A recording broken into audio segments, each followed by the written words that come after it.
What makes you you? Who are you? These are pretty tough questions, and it's taken me 17 years to truly understand their answers. But finding these answers and finding myself has been a roller coaster filled with ups, downs, twists, and turns. Think about the scariest roller coaster you've ever experienced. Do you by any chance remember that weird mix of adrenaline and fear that you felt? Hold on to that thought.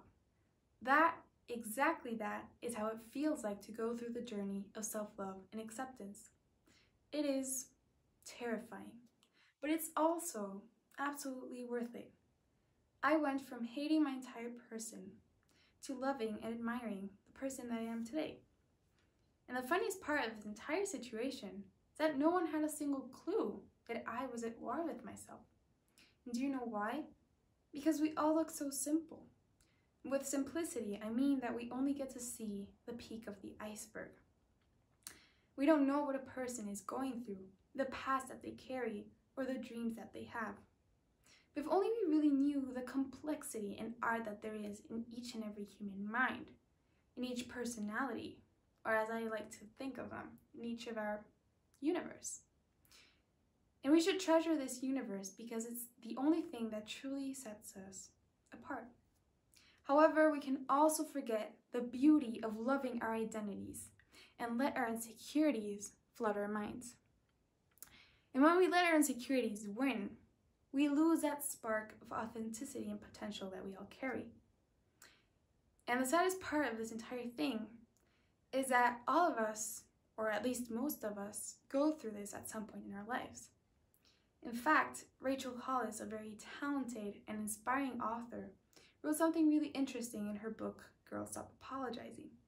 She wrote that a small part of our population is encouraged to believe in themselves from childhood on. And that is why I'm here. I am here to tell you that you have potential. You are capable of loving yourself unconditionally. You have that spark of authenticity, and it is really possible for you to see that once you find self-love. And I really do think that we all deserve the opportunity to cultivate self-love in order to become the greatest version of ourselves, however that may look like for you. And I'm going to show you how through what I call the personality roller coaster. So the ride begins when we're born. The very first stages of our lives, we scream, we pee everywhere, we draw on the kitchen walls, we eat however seems to be more pleasing. This right here was us not knowing a thing about expectations. But then, one day, we were told no for the very first time. It started with, where are your good manners? Grab your fork like a pencil, say please, say thank you, stop crying, stop yelling. Then things start to change a little. To, that top is too short. Your cellulite shows, we need to deal with that acne right away. Why do you care so much? Why do you push yourself so much? Nobody asked for your opinion. Stay quiet. Expectations, personal pressure, social standards. The top 3 killers of authenticity and pretty much the freedom of being ourselves. And these things grow inside of us through experiences or the twists of the roller coaster that we go through. My twists and crazy turns began in middle school, where I officially became a people pleaser because I suffered from rejection in my friendships. Sometimes during recess, my friends would run away from me and I felt absolutely embarrassed, as if I was doing something wrong.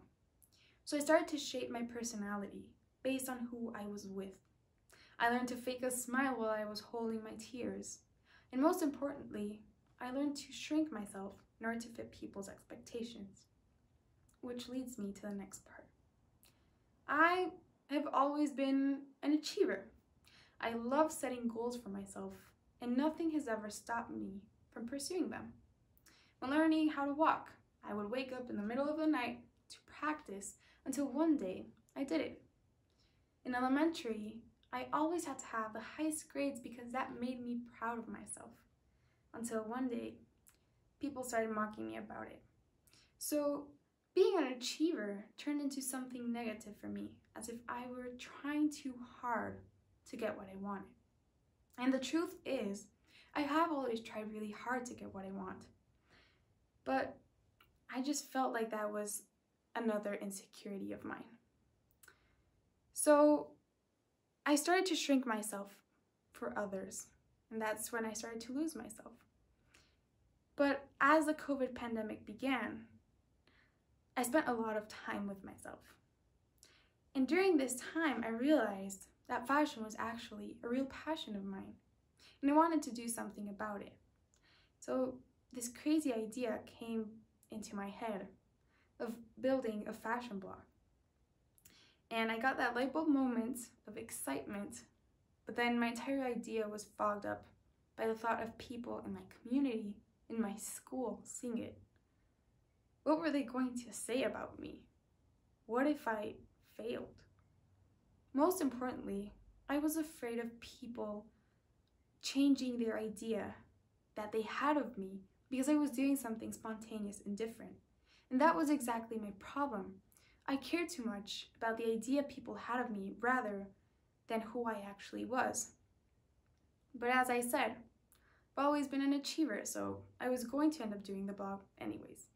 And so I did do my blog for about 8 months. I was planning content, designing, and creating the entire website. But I never told anybody because I was really afraid. And I started to hide my passions. And that's when I realized something really important. I learned that passions aren't there to bug you. They are there to complete you as a person. And when you hide this massive part of yourself, you feel oppressed. And a few things in my life started to change due to self-doubt, lack of passions, and fear. And maybe some of you may relate to this as well. So relationships. In social events or just hanging out with my friends, I felt out of place, felt uncomfortable, felt like people didn't want me there. My spaces. My room slowly turned into a cluttered space. And that was a really big deal for me because for me, my room has always been the place where I get to be entirely myself. So having a cluttered space where I'm supposed to be myself was definitely a red flag. My personal image. I felt really disappointed when seeing myself in the mirror. And this led me to lose motivation of taking care of myself and of exercising because I thought, well, what is the point of taking care of myself if I was still going to see that disappointment in the mirror? And of course, my mental health. I started to notice certain patterns, one of them being that I was crying every day, at least once, and that was definitely not normal for me. I started talking really badly about myself automatically. So yeah, I lost myself. I was uncomfortable with my personality, which led me to master self-hatred. And one day I was lying in my bed and I totally cracked. I burst into tears as I realized what I had done to myself. I literally wanted to trade my personality because I was ashamed of my passions, my physical appearance, by everything. I remember thinking, I need someone to help me. But that's when I realized that the only person that could help me was me. And the only way out of this was finding a way to love myself because I can't escape my person. Facts. So as these ideas and these thoughts started to clear off the clouds of self-doubt in my head, the song Golden from Harry Styles started to play on my computer. And it goes, "You're so golden, da da da da da da." That song. I felt that. Really, for a moment, I felt that. And I realized that, of course, I am golden and you're golden. And we're all golden. I had never really realized that. So I knew that I had to find a way to get myself back on track and love myself. So self-love looks different for everybody, but for me, I knew exactly what I had to do. I had to publish my blog.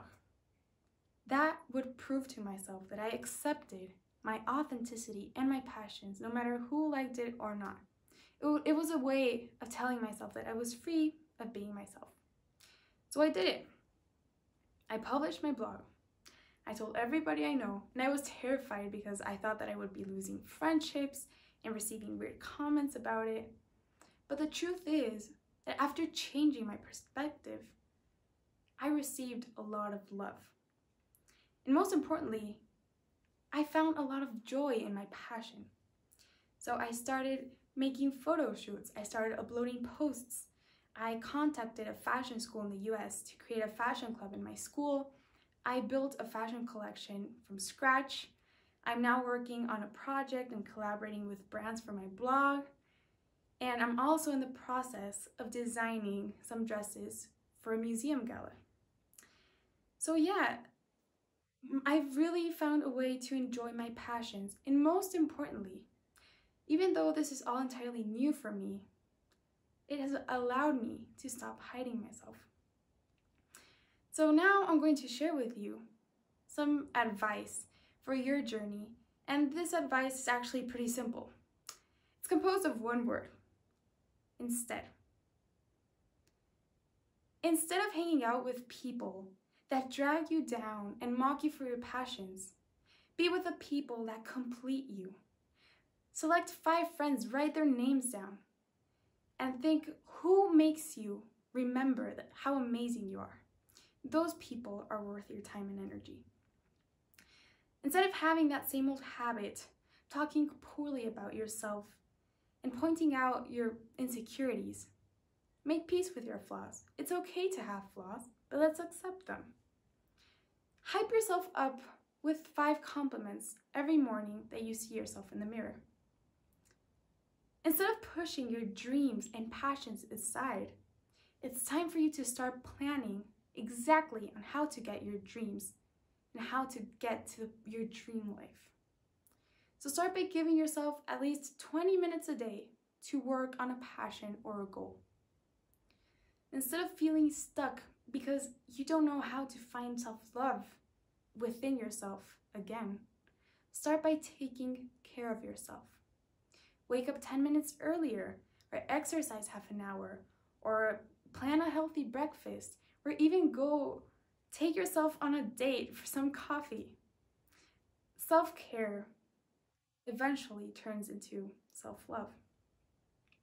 But most importantly, instead of living based on people's expectations, live based on your values, your dreams, and your goals.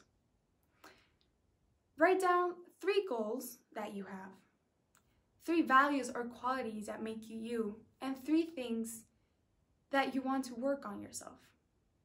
And live by this list every single day. Because remember that you have control of your life. And you have all the power to visualize and create the life that you want. But it all begins with self-love. Sure, we sometimes lose ourselves. We let other people influence our personalities. And sometimes we let insecurities flood our minds. But there is nothing more beautiful and powerful than the art of loving yourself. So today, I get to say that I'm deeply in love with myself. I'm a passionate, hard worker, and beautiful person with a lot of dreams ahead of me and with so many things that I want to do in my life. And I consider myself the main character in my life. So I ask again, who are you?